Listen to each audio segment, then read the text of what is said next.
মা আসলে এই গাড়িটা অনেক সুন্দর, আমি চালিয়ে খুব মজা পাচ্ছি। এই স্কুটিটাও তোর জন্য নিয়ে এসেছি, এই স্কুটিটাও একটু চালিয়ে দেখ। আরে হ্যাঁ মা, তুমি ঠিকই তো বলেছো।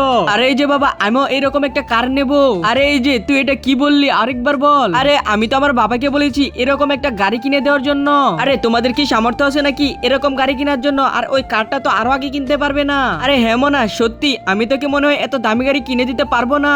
আচ্ছা আমি ম্যাডামকে একটু বলতেছি। ম্যাডাম, আমার মেয়েটা একটু চড়তে চাইছে। আরে কি রে, তুই কি গাড়িতে উঠতে দিবি নাকি? আরে বাগ এখান থেকে, এই যে যাও এখান থেকে। গরিবের আবার কত শখ, আরে আবার নাকি দামি গাড়িতে উঠবে।